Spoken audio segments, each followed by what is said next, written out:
اعوذ باللہ من الشیطان الرجیم بسم اللہ الرحمن الرحیم. تلاش یک میں سرگرداں آپ کی سماعتوں و بصارتوں کو میزبان عبداللہ حسین کی جانب سے مسکراتی صبح میں السلام علیکم ورحمۃ اللہ وبرکاتہ. دیکھتی آنکھوں، سنتے کانوں اور مسکراتے چہروں کو مسکراتی صبح میں تمام دیکھنے اور سننے والوں کو خوش آمدید کہتا ہوں. آج منڈے کا دن ہے اور منڈے کو ہمارے شو کا پہلا دن ہوتا ہے اور اس پہلے دن میں ہم بہت سی چیزیں ڈسکس کرتے ہیں. جیسے ہم کہتے ہیں کہ ہم 2 دن آف لیتے ہیں. آف میں ہم پچھلے 2 دن جو واقعات رونما ہوئے ہوتے ہیں ان پہ ڈسکس کرنے کی کوشش کرتے ہیں. اور اسپیشلی آج محرم الحرام چل، آج چوتھا محرم الحرام ہے تو محرم الحرام پر ہم ڈسکس کریں گے. اور ہمارے آج کو میں جو مہمانان گرامی ہیں ہمارے ساتھ پولیٹیکل پہ بات ہوگی، پولیٹیکل کے ساتھ ہم صحت پر بات کریں گے. اور اسپیشلی جب محرم کا مہینہ ہو اور نعت خوانوں کو نہ بلایا جائے تو زیادتی ہو جائے گی. تو آج کے ہمارے شو میں، مارننگ شو میں، ایک نعت خوان بھی ہمارے ساتھ تشریف فرمائیں.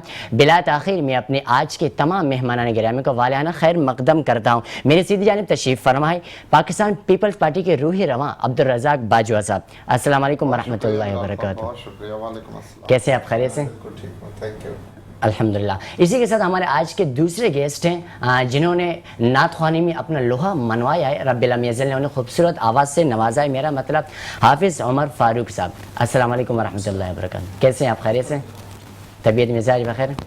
اور اسی کے ساتھ ہمارے آج کے تیسرے گیسٹ ہیں. آپ ماہر صحت میں اور آپ ڈاکٹر بھی ہیں.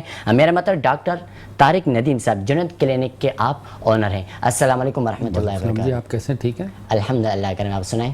الحمدللہ بڑا اچھا شو ہوتا ہے ماشاءاللہ. آپ بہت شکریہ. آتے ہیں اپنے مہمانوں کی طرف. عبدالرزاق باجوہ صاحب آپ کی طرف آئیں گے. جیسے کہ پچھلے دنوں ایک واقعہ رونما ہے وائسانی ہے سوات پر، تو ہم کوشش کریں گے کہ آغاز ہم یہیں سے کریں گے. بتائیے گا کہ یہ کس طرح آپ اس کو دیکھتے ہیں؟ بسم اللہ الرحمن الرحیم.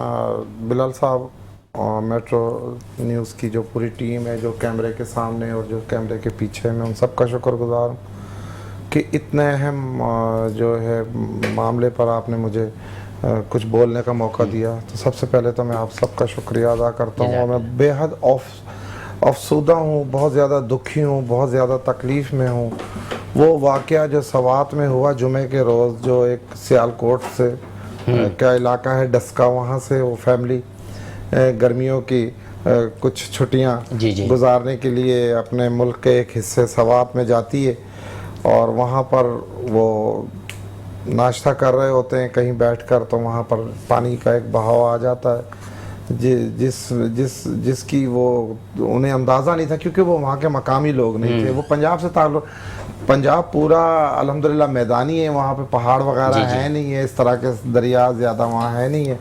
تو انہیں کیونکہ پھر جو گھریلو فیملی ہوتی ہے ان کے اتنے تجربات بھی نہیں ہوتے. نصیبوں سے تو وقت ملتا ہے ایک عام آدمی کو اس ملک میں کہیں باہر جانے کا. تو وہ بیچارے بدقسمت خاندان جو ہے وہ وہاں پر اپنے معصوم بچوں کو لے کر کے گھومنے کے لیے گئے اور وہاں وہ 1 گھنٹہ 40 منٹ تک لوگوں سے پکارتے رہے.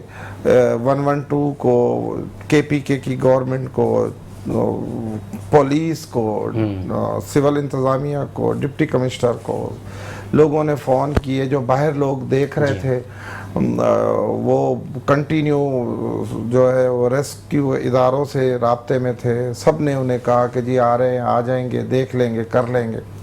1 گھنٹے 40 منٹ میں جو ہے وہ جو سوات کا جو دریا تھا وہ اور بھی بھر گیا اور وہ ایک اس میں وہ ایک ایک کر کے بلال بھائی، آپ میرے بچوں کی طرح ہو، چھوٹے بھائی ہو، ایز اے مسلمان، ایز اے انسان، ایز اے پاکستانی. اگر ان 3 دنوں میں یعنی جمعہ، ہفتہ، اتوار اور آج کے دن تک میں ہنسا نہیں ہوں، ابھی تک میری آنکھوں میں وہ نمی ختم نہیں ہو رہی، وہ آنسو ختم نہیں ہو رہے.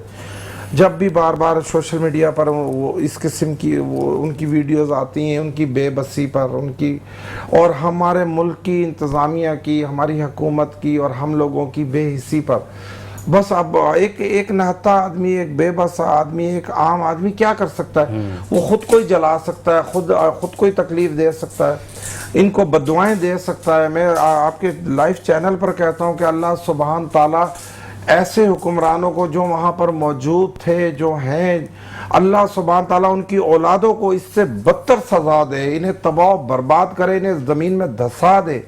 آمین۔ کہ انہوں نے اس طرح کی بے حسی کی کہ آپ دیکھیں 1 گھنٹے 40 منٹ میں تو لاہور سے بھی ہیلی کاپٹر آ سکتا تھا، کراچی سے بھی 1 گھنٹے 40 منٹ میں جہاز جا سکتے ہیں وہاں پر یا ہیلی کاپٹر، اور برابر میں آرمی کا ایک بہت بڑا بیس ہے جو وہاں آپریشن ان کر رہا ہے دہشت گردوں کے خلاف۔ میں تو ان کی طرف سے بھی بڑا مایوس ہوا۔ میں ایز اے سیاسی کارکن، میری جماعت کا وہاں گورنر ہے، وہاں پر کے پی کے کا جو گورنر ہے وہ ہماری پارٹی کا ہے۔ آپ یقین کریں کہ میں پاکستان میں پاکستان پیپلز پارٹی کا واحد کارکن ہوں جس نے اس گورنر کی بھی مذمت کی کہ کیوں، آپ بھی تو ایک حکومت تھے، آپ کے پاس بھی تو سب کچھ، آپ کے بھی تو وسائل تھے، آپ کہاں تھے؟ چلیں جی، آپ اگر کراچی میں تو آپ کی بقایا انتظامیہ کہا تھی، گورنر ہاؤس کسی ایک انسان کا نام نہیں ہے، چیف منسٹر ہاؤس کوئی کسی ایک انسان کا نام نہیں ہے، ڈپٹی کمشنر ہاؤس کسی ایک بندے کا نام نہیں ہے، وہاں پر سینکڑوں ہزاروں لوگ ہوتے ہیں جنہیں گورنمنٹ اپنے ہمارے ٹیکسز سے تنخواہیں دیتی ہے، مراد دیتی ہے، آپ کے پاس گاڑیاں ہیں، ہیلی کاپٹر ہے، آپ کے پاس دولت ہے، پیسہ ہے، کشتیاں ہیں، آپ کے پاس سارے وسائل ہیں، اختیارات ہیں، طاقت ہے۔ اچھا چلیں، پولیس کہاں تھی؟ میں سوات ایس ایس پی سے سوال کرتا ہوں، ایس ایس پی صاحب آپ کی پولیس کہاں تھی؟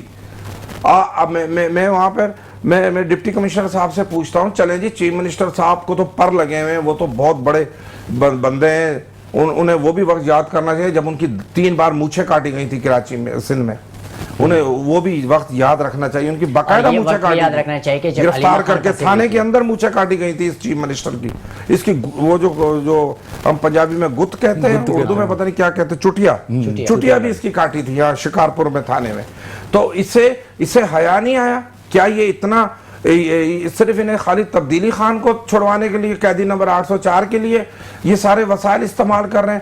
سارے جلسے جلوس، ساری ان کے پاس جو بھی وسائل ہیں کے پی کے حکومت کے پاس، صرف ان کا مقصد صرف قیدی نمبر 804، بقایا ساری بھاڑ میں گئی کے پی کے کی عوام، ساری دنیا ساری جو ہے وہ مر جائے، انہیں کوئی مطلب پرواہ نہیں ہے، صرف انہیں قیدی نمبر 804 کی فکر ہے۔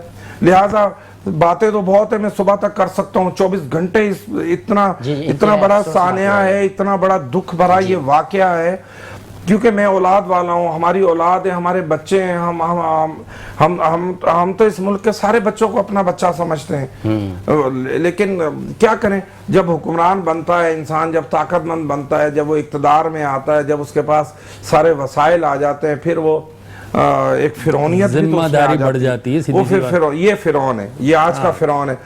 15 سال سے کے پی کے میں تحریک انصاف کی 14 سال سے گورنمنٹ ہے، آپ انہیں کوئی سائیکل کی ٹوپ ہی دے دیتے، کوئی موٹر سائیکل کی ٹوپ پھینک دیتے، آج کل تو ڈرون کے ذریعے آپ وہاں پہ ان کو جیکٹیں پہنچا سکتے تھے یار، چھوٹی موٹی کشتیاں نہیں ہیں آپ کے پاس پلاسٹک کی، آپ دیکھیں کہ آج کل تو ڈرون سے آدمی اٹھا کے لے آتے ہیں وہ باہر ملکوں میں، چلے ہم باہر ملکوں کو تو میں اب کیا کہہ دوں، لائف چینل ہے، بری بات ہے، ان کا کیا ہم نے مقابلہ کرنا؟ ہم تو آج بھی پتھر کے دور میں رہ رہے ہیں، ہم تو آج بھی گدھے اور گھوڑے اور اونٹ اور نہ جانے کون سی سواری کا استعمال کر رہے ہیں۔ آپ کی بات کرتا ہوتے چھوٹا سا ایڈیشن کریں گے، دیکھیں رسہ تو ہر شہر میں ہوتا ہے، ہر ایک سمپل ریسکیو بندہ آتا ہے، صرف رسی بھی پھینکتا تو آج بندہ۔ جی بالکل آپ کی بات دو، میں تو سوات کے لوگوں سے بھی سوال کرتا ہوں، یار آپ کیا میسیج دے رہے تھے وہاں کے ان لوگوں کے، ان خاندانوں کو؟ میں کسی قومیت کی بات نہیں کر رہا، میں پاکستانیت کی بات کر رہا ہوں۔ یہاں ٹورزم ختم ہو رہا ہے جب نہیں، کون جائے گا؟ کون جائے گا؟ کیا آپ نے کسی اور صوبے سے کے پی کے میں اپنی جان دینے جانا ہے؟ اپنے بچوں کو قتل کروانے کے لیے جانا ہے؟ تو میں آپ کے چینل کے توسط سے بلال صاحب، میں میٹرو نیوز چینل کی توسط سے یہ گزارش کروں گا، میں سپریم کورٹ سے گزارش کرتا ہوں، کیونکہ بقایا تو شاید ہم سب بے حس ہو گئے، چاہے وہ وزیر اعظم ہے، چاہے کوئی اور ہے یا کوئی اور ہے یا پھر کوئی آرمی چیف ہے، ہم سب بے حس ہو گئے۔ تو میں سپریم کورٹ کے جو چیف جسٹس ہیں، میں ان کے آگے ہاتھ جوڑ کے گزارش کرتا ہوں، میں اپیل کرتا ہوں کہ اس کیس کا از خود نوٹس لیں، اس کی انکوائری کریں، اس میں اگر جو بھی سول انتظامیہ ملوث ہے، کیونکہ آپ نے سنا ہوگا حضرت عمر کے دور میں انہوں نے کہا تھا کہ دریا کے کنارے میں اگر کوئی ایک کتا بھی پیاسا مرتا ہے تو اس کا ذمہ دار حضرت عمر ہوگا۔ تو وہاں کا حکمران امین گنڈا پور ہے، اس کے خلاف ایف آئی آر درج کی جائے، اور ان 18 بے گناہوں کا خون رنگ لائے گا اور اللہ کے عذاب سے، ورنہ یہ حکمران نہیں بچ سکتے. میری بات آپ لکھ لیں، اللہ کا ایسا ان کے اوپر عذاب آئے گا کہ یہ اپنے بچوں کو اسی طرح سے بچاتے پھریں گے. بے شک. عبدالرزاق باجوہ صاحب بہت شکریہ. حافظ عمر فاروق صاحب آپ کی طرف آتے ہیں تو کیا سنانا چاہتے ہیں ہمیں آپ؟ نعت سنیں گے. جی ضرور.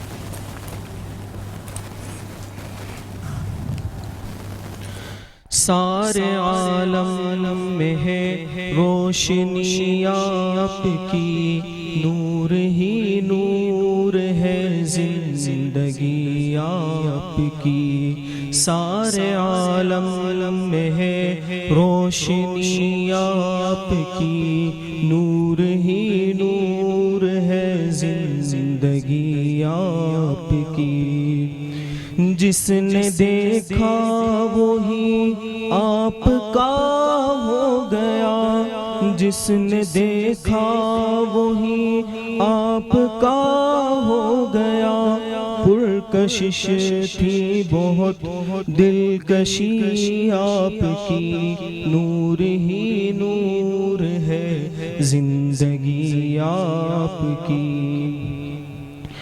جس نے مانگا وہی کچھ عطا کر دیا، جس نے مانگا وہی کچھ عطا کر دیا. سب کو تسلیم دریا دلی آپ کی، نور ہی نور ہے زندگی آپ کی. آپ روح چمن آپ جانے چمن، آپ روح چمن آپ جانے چمن. یعنی پھولوں میں ہے تازگی آپ کی، نور ہی نور ہے زندگی آپ کی. منزلوں کا پتہ آپ ہی نے دیا، منزلوں کا پتہ آپ ہی نے دیا. سب کو معلوم ہے رہبری آپ کی، نور ہی نور ہے زندگی آپ کی. ظلمتیں چھٹ گئی چاندنا ہو گیا، ظلمتیں چھٹ گئی چاندنا ہو گیا. نور افشا رہی چاندنی آپ کی، نور ہی نور ہے زندگی آپ کی. سرور انبیاء آپ صلی علی، سرور انبیاء آپ صلی علی. سب میں ممتاز ہے برتری آپ کی، نور ہی نور ہے زندگی آپ کی. ماشاءاللہ بہت شکریہ. آپ نے بہت ہی بہترین نعت مقبول صلی اللہ علیہ وسلم سنا رہے تھے. اچھا ڈاکٹر صاحب ہم آپ کی طرف آئیں گے. آج کل ہم دیکھتے ہیں کہ بہت سی بیماریاں آ گئی، لیکن آپ مجھے ایسی بیماریوں کے اوپر جو عام بیماری جو ہر انسان کے اوپر آ رہی وہ کون کون سی بیماریاں، ان کا علاج کیا ہو سکتا ہے؟ دیکھیں جی، کوئی بھی انسان بیماریوں سے بچا ہوا نہیں ہے، کہیں نہ کہیں کوئی نہ کوئی بیماری ضرور اٹیک کرتی ہے، تو وہ چیز نہیں ہے. مگر اتنا ہے کہ اس سیزن کے حساب سے ہوتا ہے کہ اب جیسے رینی سیزن شروع ہو گیا ہے نا، اس سیزن میں جیسے ویدر تھوڑا سا کلائمیٹ چینج ہوا ہے، تو کلائمیٹ چینج ہونے کے ساتھ تھوڑا ٹیمپریچر ڈاؤن ہوا. پچھلے دنوں ہفتے پہلے 4 دن پہلے شدید گرمی پڑ رہی تھی، تو یہ ویریشن اثر کرتے ہیں انسانی باڈی پہ. اس میں سب سے پہلے ہمارے پاس یہ ہلکا سا گلا خراب، کھانسی اور بخار کے شکایت شروع ہوتے ہیں. یہ ڈیو ٹو سیزن ہم وہی ٹھنڈا پانی جو 4 دن پہلے یوز کر رہے تھے اس سے زیادہ ہی ہم ویسے ہی ٹھنڈا پانی یوز کر رہے ہیں. حالانکہ ویدر میں ویریشنز کافی آتی تو ہمیں باڈی کے اکارڈنگ اس کو ایڈجسٹ کرنا پڑتا ہے. اگر ہم ایڈجسٹ نہیں کرتے تو پھر یہ ساری چیزیں ہمارے سامنے آتی، خاص طور پہ گلا خراب. لیکن رینی سیزن کی سب سے زیادہ جو بڑی پریشانی ہوتی ہے الٹی اور موشن ہوتا ہے. اچھا. کیونکہ اب ویدر اچھا ہوتا ہے تو ہر بندہ، ہر فیملی، ہر شخص یہی کہتا ہے کہ یار ہم کہیں گھومنے نکلیں. کراچی کا ایک ٹرینڈ ہے کہ یار ہم سی ویو جائیں یا ہم کسی اور جگہ جائیں، پکنک منانے جائیں. تو وہاں پہ کیا ہوتا ہے پھر ہم سب اسٹینڈرڈ چیزیں کھا رہے ہوتے ہیں، کچھ لے جاتے ہیں ساتھ اپنی بنا کے تو وہ تھوڑی بچت ہو جاتی ہے. کچھ لوگ وہیں سے خرید کے کھا رہے ہوتے ہیں تو اس کے بعد وہ الٹی کرتے ہوئے آتے ہیں. یعنی آپ کا مطلب یہ ہے کہ ہمارے جو نوجوان ہیں وہ صحت پر کوئی عمل نہیں کرے, اس کے خیال ہاں مطلب جو پریکاشنز ہوتے ہیں اس پہ ضروری ہے کہ ہم اس کو اپنے سامنے مد نظر رکھیں. سب سے پہلے یہ ہوتا ہے کہ ایٹنگ ہیبٹس تھوڑی سی کنٹرول رکھیں, گھومنا پھرنا ہر ایک کا حق ہے, یہ نہیں کہ آپ گھومے پھرے نہیں لیکن اس کے ساتھ اپنی صحت کے لیے کریں. کہ اگر آپ ظاہر سی بات ہے جو چیزیں باہر سیل ہو رہی ہوتی ہیں خارج ٹھیلے پہ, عموماً انہوں نے خالی بس بیچنی ہوتی, نہ ان کو کسی ہائیجین کا پتہ ہوتا ہے نہ کسی چیز کا, وہی کھانے کے بعد پھر وہ جھولے وولے بھی لے رہے ہوتے ہیں تو ٹوٹل ان کا لائف اسٹائل چینج ہو جاتا ہے. اس کی چینج امپیکٹ ہوتی ہے لوز موشن اور وومٹنگ. خیر ویدر کا اس میں رینی سیزن کا بھی بہت بڑا دخل ہوتا ہے. عموماً لوگ جاتے ہیں کھاتے ہیں کچھ ایسا نہیں ہوتا, لیکن رینی سیزن میں عموماً اس چیز کی شکایت آ رہی ہوتی ہے, خاص طور پر الٹیاں اور موشن بچوں کے اندر. اور پھر وہ گلا خراب کے تو میں نے آپ کو ذکر کیا کہ یہ اس سیزن میں آپ اس کی ریزن بھی بتائیے کہ اس وجہ سے ہو سکتا ہے. پھر اس کی پریکاشنز یہ ہوتے ہیں کہ آپ تھوڑا سا احتیاط کریں کہ تھوڑا سا کم ٹھنڈا پانی پئیں, اور دوسری چیز اسپائسی چیزیں باہر کے کھانے جو مل رہے ہوتے ہیں, برگر, انڈے والا برگر خاص طور پہ ہمارے یہاں چلتا ہے, اس سے تھوڑا اوائڈ کریں. بہت شکریہ. یہاں پر لیتے ہیں ایک چھوٹی سی بریک. دیکھتے رہیے مسکراتی صبح ود عبداللہ حسین. اور جناب ویلکم بیک. ابھی چھوٹی سی بریک میں ہمیں ایک فائدہ ہوا کہ میٹرو ٹیم ہمیشہ اپنے آئے ہوئے مہمانوں کے لیے ہمیشہ خدمت کرتی ہے, کیونکہ آئے ہوئے مہمانوں کی خدمت کرنا لازم سمجھتے ہیں. ابھی چھوٹی سی ہمیں بریک لے, بریک میں ایک فائدہ ہوا کہ ہمارے ہاتھوں میں کپ پکڑایا گیا اور اس کپڑے میں یا کافی ہوتی یا پھر ہمیں چائے دی جاتی ہے, کیونکہ جب شو ہوتا ہے شو میں آپس میں گرما گرمی ہوتی ہے, اچھی اچھی گفتگو ہوتی ہے. جب چائے ہاتھ میں آ جاتی ہے جو سر میں نئی نئی چیزیں بھی آ جاتی ہیں اور نئی ٹاپکس پہ ہم ڈسکس کرنے کی کوشش کرتے ہیں. ابھی قمر باجی صاحب گفتگو کر رہے تھے اور ہم نے ثانیہ سوات پر گفتگو کی. اچھا قمر باجی صاحب, میں نے ایک کلپ دیکھی اسی پر وہ کانفرنس ہوا تھا, لیکن اس کانفرنس میں مجھے انتہائی افسوس ہوا کہ بڑے بڑے عہدیدار بیٹھے ہوئے ہیں اور اس کانفرنس میں جو تعزیتی کانفرنس جہاں اظہار افسوس کرنا چاہیے وہاں پر کہکے لگائے جا رہے ہیں. کچھ لوگوں نے پی ٹی آئی کی ناکامی پر یہاں پر خوشی منائی. تو اس پوائنٹ کو آپ ایز اے پولیٹیکل کس طرح دیکھتے ہیں؟ دیکھیں جی, میں ایز اے سیاسی کارکن بلال صاحب میں اس پر افسوس ہی کر سکتا ہوں. یہ تو ہماری بے حسی, بے بسی اپنی جگہ پر ہے. بے بس تو ہے ہی, یہ پوری قوم ہی بے بس ہے. بے بسی کو چھوڑیں, ان کی بے حسی کو آپ دیکھیں کہ آپ بیٹھے ہوئے ہیں سوات میں خالی 18 لوگ, یہ اس کے علاوہ بھی بہت ساری موت ہوئی ہیں, بلوچستان میں بھی بہت ساری موت ہوئی ہیں سیلاب سے. بات یہ ہے کہ ایک بہت بڑا ادارہ گورنمنٹ آف پاکستان نے سیلابوں کی روک تھام کے لیے ان کو فوکس کرنے کے لیے بنایا ہے, جو فوج کی زیر نگرانی ہے. اس کو شاید کہتے ہیں این ڈی ایم. اب این ڈی ایم کا اس میں کیا کردار ہے؟ اگر 75 لوگ مر جاتے ہیں ایک دن کے سیلاب میں بلال صاحب, ایک دن کے اور اگر خدا نہ کرے سیلاب یہاں کوئی 15-20 دن رہ گیا تو پوری قوم ہی 24 کروڑ ہم فارغ ہو جائیں گے. یار یہ کیا ہے؟ ہم ایز اے انسان ہم بےحس ہو گئے, ہم ڈرپوک ہو گئے, ہم بزدل ہو گئے. ہم بےحس ہونے کے ساتھ ساتھ بالکل ہر کسی کو اپنی پڑی ہوئی ہے, پتہ نہیں کیا ہو جائے گا, آ جائے مجھے پکڑ لیں, کیا ہو جائے گا بھائی, کیا ہو جائے گا؟ بتائیں ان کی کوتاہیاں, بتائیں ان کے اصل چہرے, بتائیں ان کی بے حسی کہ آپ کو کہہ لگانے کی وہاں ضرورت تھی.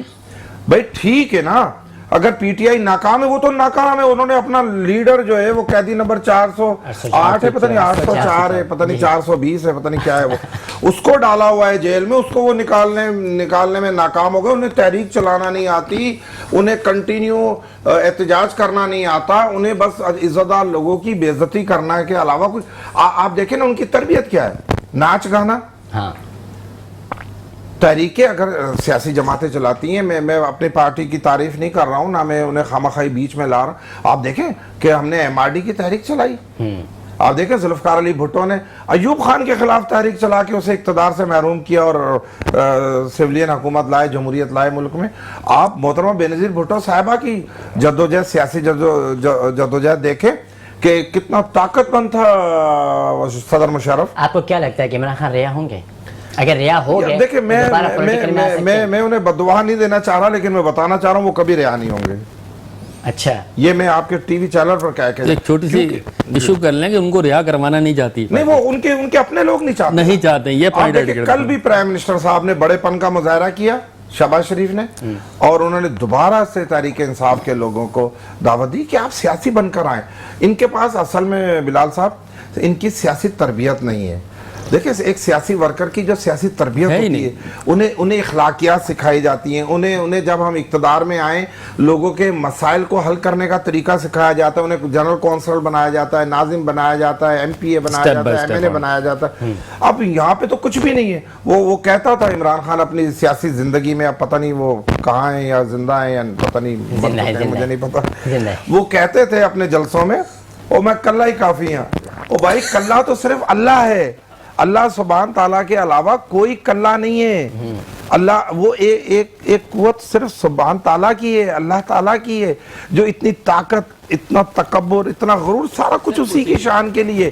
آپ کون ہیں یار؟ آپ اندر بھی کلے ہی پڑے ہو, پوری تحریک انصاف باہر ہے, پوری تحریک انصاف باہر ہے, وہ کلہ ہی اندر پڑا ہے, اور وہ یہ کہہ رہے ہیں کہ کلہ ہی جاؤ پر جہاں جانا ہے آپ نے. تو بات یہ ہے اصل میں کہ انہیں اپنے لوگوں کو سیاسی تربیت دینی چاہیے, تحریک انصاف کو انہیں سکھانا چاہیے کہ سیاسی کارکن کیا ہوتا ہے.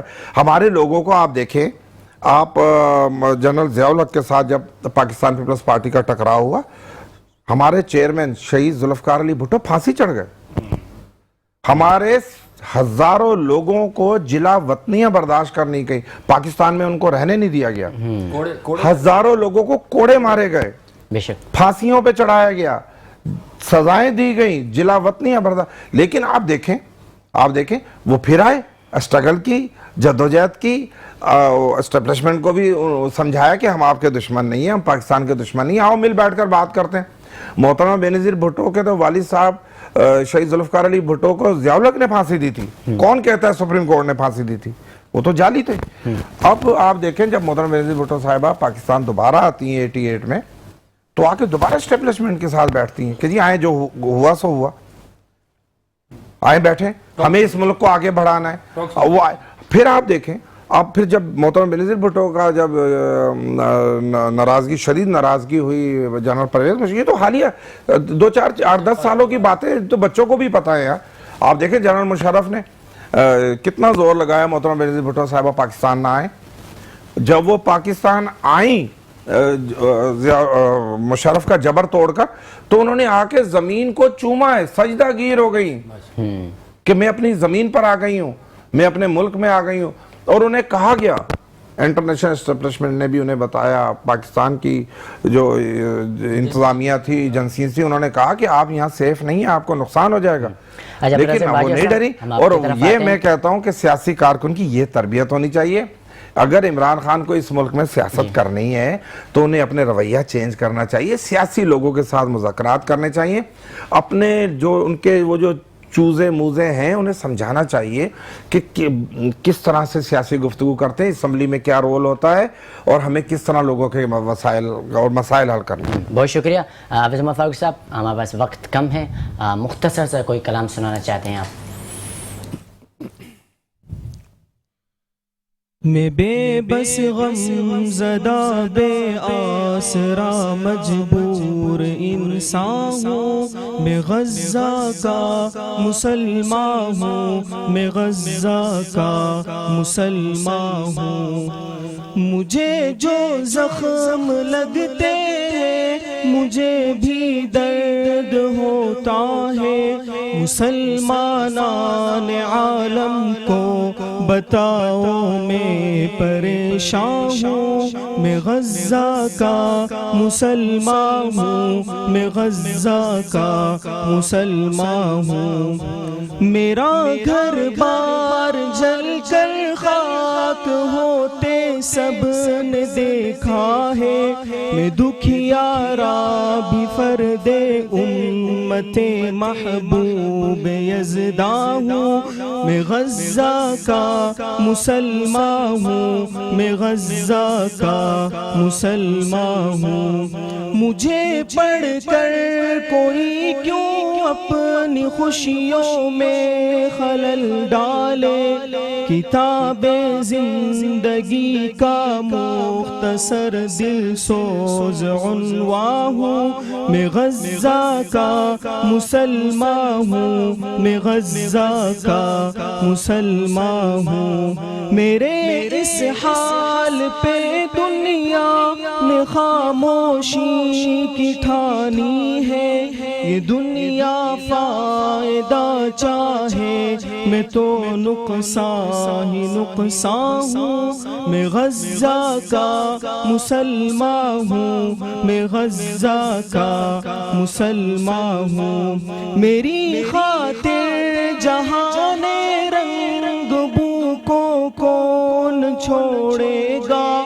جہاں امید کا طالب میں ایک تاریک امکان ہوں. میں غزہ کا مسلمان ہوں, میں غزہ کا مسلمان ہوں. میں بے بس غم زدہ بے آسرا مجبور انسان ہوں. میں غزہ کا مسلمان ہوں, میں غزہ کا مسلمان ہوں.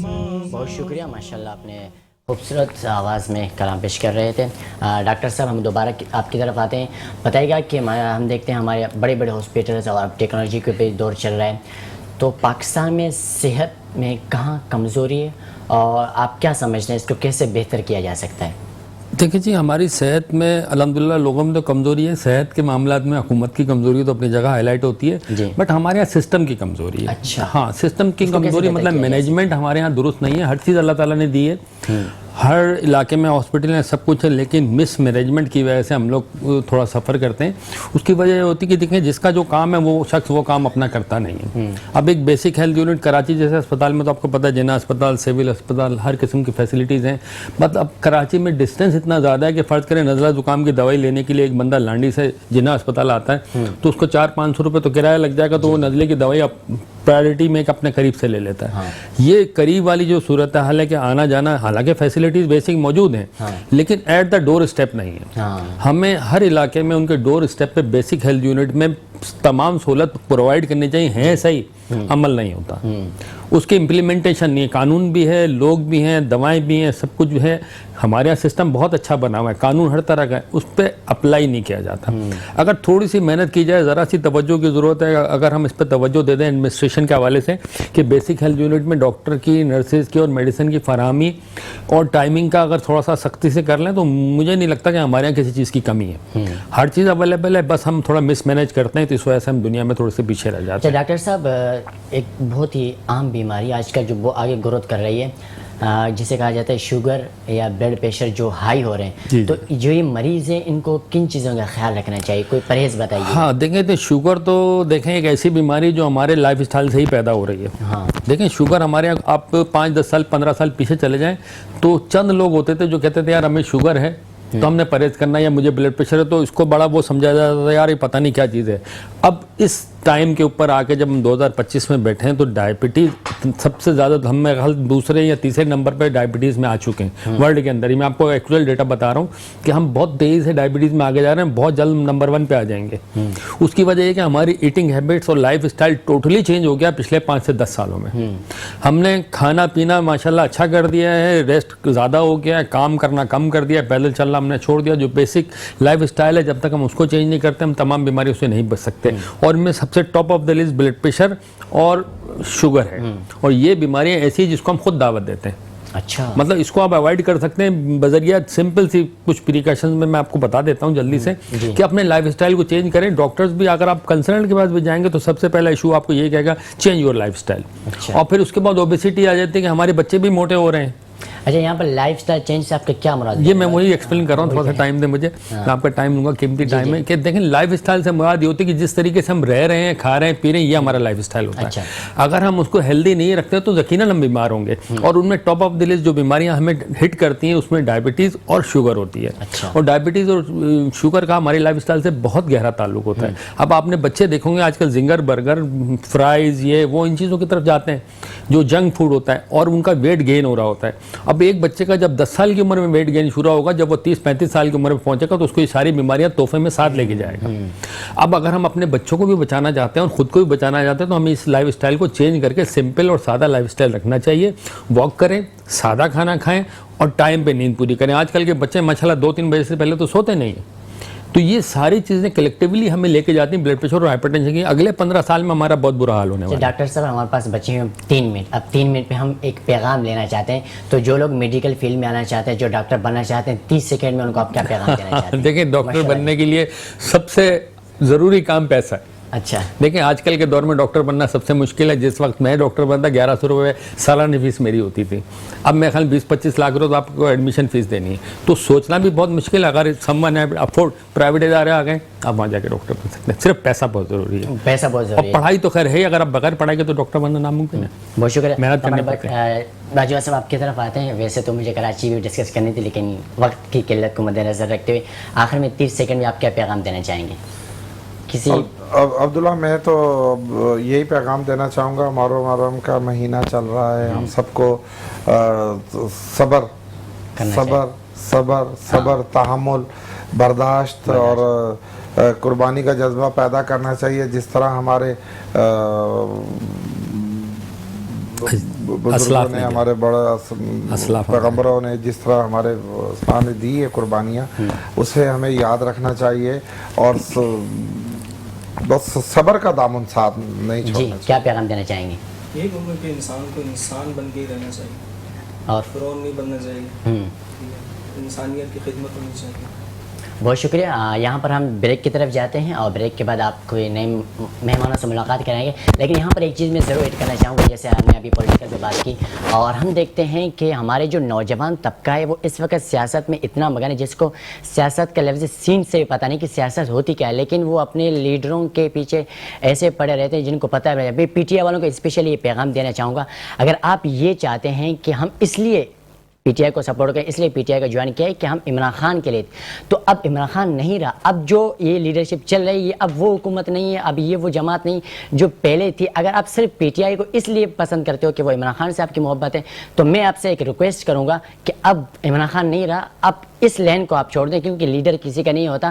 آپ ووٹ لینے کے تو آپ کے پاس سب آ جائیں گے, لیکن جب آپ کسی مجبوری میں پھنسو گے تو اس وقت آپ کا کوئی ساتھ نہیں دیتا. اور ریسنٹلی یہی واقعہ ہمیں ثانیہ سواد سے بھی سیکھنا چاہیے. اس سے قبل گلگت بلتستان میں یہ واقعہ رونما, اس سے بھی ہم نے کچھ نہیں سیکھا, لیکن اب دوبارہ ہمارے پاس آیا, لیکن ہم کچھ سیکھ رہے نہیں اس واقعوں سے. تو آپ حاضر دماغ رہیں, دیکھیں کہ پاکستان میں کیا ہو رہا ہے, سیاسی جماعت کیسے کام کر رہی, تو اس کے مطابق آپ کسی جماعت میں جائیں, کسی جماعت کو سپورٹ کریں. یہاں پر لیتے ہیں چھوٹی سی بریک. دیکھتے رہیے مسکراتی صبح ود عبداللہ حسین.